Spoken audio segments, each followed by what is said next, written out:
അപ്പൊ നിങ്ങളോട് എനിക്ക് പറയാനുള്ളത് എന്താണെന്നറിയോ, നമ്മൾ ആരെ സ്നേഹിക്കുമ്പോഴും അവർക്ക് എന്തെങ്കിലും ഒരു കണ്ടീഷനൊക്കെ ഉണ്ടാവും അല്ലെ. നമ്മൾ അങ്ങോട്ട് സ്നേഹിച്ചാലേ അവരിങ്ങോട്ട് സ്നേഹിക്കുള്ളൂ അല്ലെ. അങ്ങോട്ട് റിപ്ലൈ ചെയ്യാൻ വൈകിയാൽ പോലും ആ സ്നേഹം കുറയുന്നത് കാണാം അല്ലെ. പക്ഷെ ഒരു കണ്ടീഷനും ഇല്ലാതെ അൺകണ്ടീഷണലായിട്ട് നിങ്ങളെ സ്നേഹിക്കുന്ന രണ്ട് ആളുകൾ ഈ ലോകത്തും.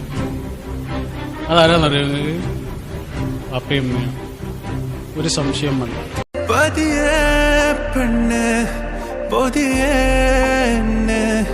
ചെറുപനി പോൽ പതിയെ പകരനുള്ളിൽ ചൂടന്നെ.